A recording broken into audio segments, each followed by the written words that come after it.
มาทดลองรีดเกมกับความงบ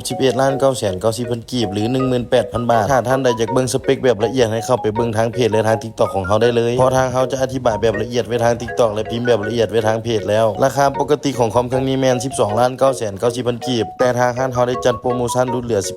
11,990,000 กีบหรือ 18,000 บาทราคานี้ได้เฉพาะเคสคอมบ่รวมจอและบ่รวมอุปกรณ์สินค้าเป็นมือ1บวกมือ2ประกัน1เดือนเต็มคอมเครื่องนี้ลิ้นได้ทุกเกมปรับกาหาสูงในภาพ Full HD ผมก็เลย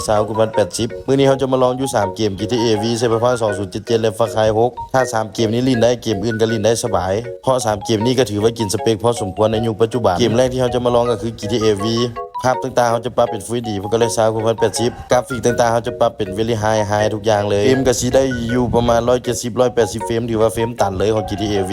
อันนี้เป็นโหมดออฟไลน์ถ้าลิ้นออนไลน์แล้วเฟรมก็อาจจะลดลงหลายถือว่าสบายกับเกม GTA V กับคอมเครื่องนี้ต่อไปเขาจะมาลองเกม Cyberpunk 2077แล้วเขาจะมาอธิบายสเปคคร่าวๆไปนำเพื่อบ่ให้เสียเวลาฟรี CPU ของคอมเครื่องนี้จะเป็น Intel Core i3 12100F 4 Core 8 เทรด Mainboard H610M Socket 1700 Support 72 73 แรม 16GB DDR4 บัส2666 8GB 2 แถวการ์ดจอ GTX 1660 Super 6GB SSD M.2 512GB Windows 10 Pro Power Supply 550 วัตต์เคสฝาข้างใส่พร้อมพัดลม RGB 6 ตัวระบายความร้อน CPU จะเป็นพัดลมเดิมจาก Intel เรื่องความร้อนของคอมเครื่องนี้หายห่วงได้เลยเพราะเราจะเทสแบบละเอียดทุกครั้งก่อนลงขายการตั้งค่าของเกม Cyberpunk 2077เขาก็จะปรับเป็น Full HD คือกันส่วนกราฟิกต่างๆเขาจะปรับสุดทั้งหมดเลยมาถ่ายที่ตามเฟรมเฉลี่ยน้ำกันว่าจะได้จากเฟร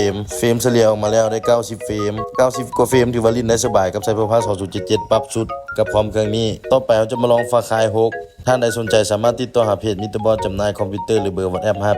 58492042ลูกค้านครหลวงสามารถมารับเครื่องตัวกิ่งได้มาลองลิ้นตัวกิ่งได้หรือภายในนครหลวงเขาสามารถจัดส่งให้ได้ถึงที่และลูกค้าตั้งแขกเขาก็สามารถฝากขนส่งให้ได้ทั่วประเทศเช่นกันช่อง TikTok ชื่อว่ามิสเตอร์บอส584สำหรับใครที่อยากเบิ่งวิดีโองามๆและอธิบายสเปคแบบละเอียดการตั้งค่าของเกม Far Cry 6เขาก็จะปรับเป็น Full HD คือกันกราฟิกต่างๆเขาก็จะปรับสูตรทั้งหมดเช่นกันเลยมาถ่ายติดตามเฟรมเฉลี่ยน้ำกันว่าจะได้จากเฟรมใครได้คอมเครื่องนี้ไปคุ้มค่าแน่นอนทั้งแฮงทั้งงามแรงเงินเขาก็ยังไล่เรทเก่าอยู่เขายังบ่ทันไล่เรทใหม่เถื่อเพราะเขายังหวังว่าเรทเงินจะลงและห้านเขายังรับเทิร์นเกม PlayStation เกม Nintendo โทรศัพท์ iPhone และโน้ตบุ๊กหรือว่าคอมเก่าเขาก็รับเทิร์นเช่นกันท่านใดสนใจสามารถติดต่อเข้ามาได้เลยพร้อมบริการ24ชั่วโมงเฟรมเฉลี่ยออกมาแล้ว80กว่าเฟรมถือว่าลิ้นได้สบายกับ Far Cry 6ปรับสุดตามที่เฮาเว้าไปถ้า3เกมนี้ลิ้นได้เกมอื่นก็ลิ้นได้สบายบ่ว่าจะเป็นออกแบบตัดต่อลิ้นเกมไล่สดเขียนโปรแกรมก็ถือว่าเหมาะสมเลยกับงบ 10,000 กลางๆท่านใดได้ไปบ่ผิดหวังแน่นอน